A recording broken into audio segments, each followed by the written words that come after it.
원숭이 두창 멍키폭스 질병 역학, 원인 증상 치료제. 세계보건기구는 원숭이 두창 혹은 원숭이 수두라고 불리는 몽키폭스에 대해 지난 5월 13일 이후 전 세계적으로 14개국에서 120건 이상의 사례가 보고되고 있음을 발표하였다. 초기 역학 조사가 진행 중이지만 원숭이 두창은 아프리카 밀림 부족에게서 관찰되었던 병으로 WHO가 크게 관심을 가지지 않았던 지역 풍토병으로 알려져 있었다. 하지만 현재 원숭이 두창은 아프리카를 비롯하여 여러 국가에서 동시 발생한 것이 특징이고 영국과 유럽, 북미, 중동, 호주 등을 포함하여 카메룬, 베네인, 중앙아프리카 공화국, 콩고 민주공화국, 가봉, 가나, 코트디부아르, 라이베리아, 나이지리아, 콩고 공화국, 시에라리온, 남수단 등에서 동시다발로 환자 사례가 보고되고 있다. 최근 발생된 원숭이 두창 감염 사례는 1970년 이래 아프리카 지역 이외에서 발생한 환자 수를 넘어서고 있으므로 WHO는 주의하여 모니터링하고 있다. 원숭이 두창은 원숭이에서 처음 발견되었고 주로 바이러스를 복균하고 있는 동물은 설치류들 쥐 종류에서 많이 발견되고 있다. 그러므로 과거에는 쥐하고 접촉을 한다든지 이런 경우에 발병을 했었고 사람 간 전파도 아프리카에서는 있지만 대부분은 동물 접촉을 통한 감염이 훨씬 더 많이 보고가 되었다. 그러나 나이지리아라든지 시에라리온, 콩고 이런 지역에서 많아야 소수 확진자가 보고된 수준이었지만 이번 경우처럼 유럽이나 북미까지 확산되어 동시에 여러 국가에서 발생한 것은 이례적인 상황이다.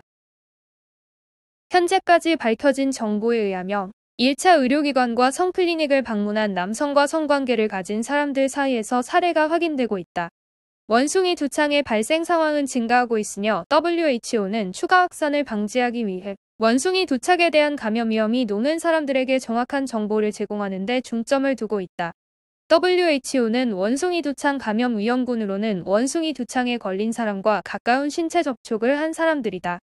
WHO는 또한 일선 보건의료 제공자와 청소부와 같이 위험에 처할 수 있는 기타 의료 종사자를 보호하기 위한 지침을 제공하기 위해 노력하고 있으며 현재까지 관련 사망자는 보고되지 않고 있다. 현재까지 PCR로 샘플이 확인된 모든 사례는 최근 서아프리카 계통군에 감염된 것으로 확인되고 있으며 과거 원숭이 두창은 여러 나라에서 발생되었으며 1970년 콩고 민주공화국에서 첫 환자가 발생한 이래 주로 아프리카에서 발생했다. 원숭이 두창은 바이러스성 인수공통감염병으로 임상적으로 덜 심각하지만 과거의 천연두 환자에게서 나타난 증상과 매우 유사하다. 폭스비리데이 계통의 오르다폭 바이러스 속에 속하는 원숭이 두창 바이러스에 의해 발생한다.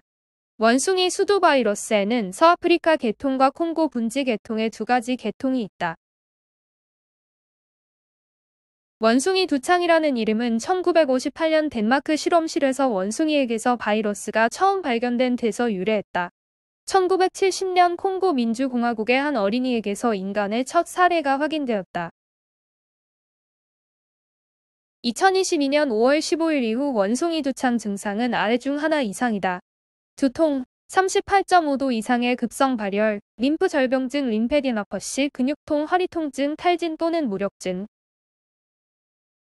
감염이 되면 초기 발열기는 첫날부터 3일 정도까지 열이 나기 시작하고 보통 4일을 넘어서부터 전신으로 발진이 생기는데 수포뿐만 아니라 여러 형태의 발진이 전신으로 퍼지게 된다. 이 시간이 지나면 수포에서 딱지가 생기고 회복이 되는데 보통 3주에서 한 달 정도 걸리는 것으로 보고되고 있다. 대부분은 심각한 수준이 아닌 경미하게 앓고 지나가기도 하는데 사망률은 3에서 6% 또는 지역마다 3에서 10% 정도 차이를 보이기도 한다. 대부분은 2차 감염이 된다든지 타장기에 합병증이 발생해서 사망하는 경우로 보고되고 있다. 원숭이 두창 감염 경로, 잠복기 및 위험 요소. 원숭이 두창 바이러스는 병변, 체액, 호흡기 비말 및 침과 같은 오염된 물질과의 긴밀한 접촉을 통해 사람 간 전염된다. 원숭이 두창의 잠복기는 보통 6일에서 13일이지만 5일에서 21일까지 다양할 수 있다. 치사율은 서아프리카 계통의 인간 감염은 콩고 분지 계통군에 비해 덜 심각하게 나타나고 있으며 치사율은 3.6%이고 콩고 분지 계통군은 10.6%로 보고되고 있다. 다양한 동물 종들이 원숭이 두창 바이러스에 민감한 것으로 확인되고 있다. 원숭이 두창 바이러스의 자연사에 대해서는 불확실성이 남아있으며 정확한 저장소와 바이러스 순환이 어떻게 이루어지는지 확인하기 위해서는 추가 연구가 필요하다. 부적절하게 조리된 고기 및 감염된 동물의 제품을 먹는 것은 위험 요소이다. WHO 주요 공중보건 조치 및 권고사항. 접촉자 추적은 원숭이 두창 바이러스와 같은 감염병 병원체의 확산을 통제하기 위한 주요 공중보건 조치이다. 이를 통해 전파를 차단할 수 있으며 중증 질환 발병 위험이 높은 사람들이 노출을 더 빨리 식별하여 건강 상태를 모니터링할 수 있고 증상이 나타나면 더 빨리 의료 서비스를 방문할 수 있도록 도와준다.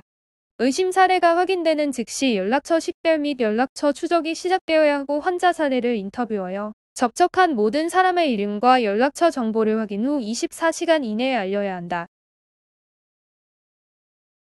WHO 감시 사례 정의. 이에 의심되는 사례. 열 38.3도 심한 두통, 림프절병증, 요통, 근육통 및 심한 무력증을 동반한 급성 질환은 1월 3일 후에 점진적으로 발전하는 발진이 종종 발바닥과 손바닥을 포함한 몸과 얼굴에서 시작하여 다른 부위로 퍼짐. 이 가능한 경우 임상 케이스 정의를 충족하는 경우로 검사실에서 확인된 바는 아니지만 확인되었거나 가능성이 있는 증례와 역학적 연관성이 있는 경우. 3. 확진 사례. 검사실에서 확인되고 임상적으로도 일치되는 사례. 접촉자 정의. 접촉자는 근원 사례의 첫 번째 증상이 시작되고부터 모든 딱지가 떨어져 질병이 끝나는 기간 동안 원숭이 두창의 가능성이 있거나 감염이 확인된 사례와 함께 다음 중 하나 이상에 노출된 사람으로 정의된다. 1. 대면 노출 2. 성적 접촉을 포함한 직접적인 신체 접촉 3. 의복이나 침구와 같은 오염된 물질과의 접촉. 접촉자 모니터링. 감염 기간 동안 환자 또는 환자의 오염된 물질과의 마지막 접촉으로부터 21일 동안 징후 증상의 발병에 대해 최소 매일 접촉을 모니터링해야 한다. 우려되는 징후 증상으로는 두통, 발열, 오한, 인후통, 권태감, 피로, 발진, 림프 절병증 등이 있다. 접촉자는 하루에 2번 체온을 모니터링해야 한다. 무증상 접촉자는 증상 감시를 받는 동안 혈액, 세포, 조직, 장기의 모유 또는 정액을 기증해서는 안 되며 무증상 접촉자는 출근 및 학교 출석과 같은 일상적인 일상활동을 계속할 수 있지만 감시 기간 동안 집 가까이에 있어야 한다. 원숭이 두창 치료제 및 백신. 원숭이 두창 치료제는 테코비리맷이라는 약이 있다. 가격은 비싸지만 천연두 치료에 허가된 약물이고 원숭이 두창에도 치료 효과가 있다고 알려져 있는 상황이다.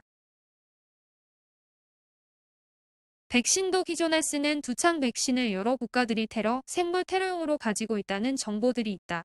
인반엑스로 알려진 백신은 2013년 영국에서 천연두 치료용으로 승인되었지만 연구 결과에 따르면 원숭이 두창 예방에 85%의 효과가 있는 것으로 나타났다. 영국에서는 원숭이 두창에 대해 아직 공식적인 승인은 되지 않았지만 의료 전문가는 오프라벨로 사용할 수 있음을 밝혔다. 인반엑스는 이미 양성 사례의 접촉자와 위험 요소를 기반으로 사례 치료를 위해 의료진에게 제공되고 있다. 요약하면 원숭이 두창은 원래 아프리카에 있던 인수 공통 감염병이다.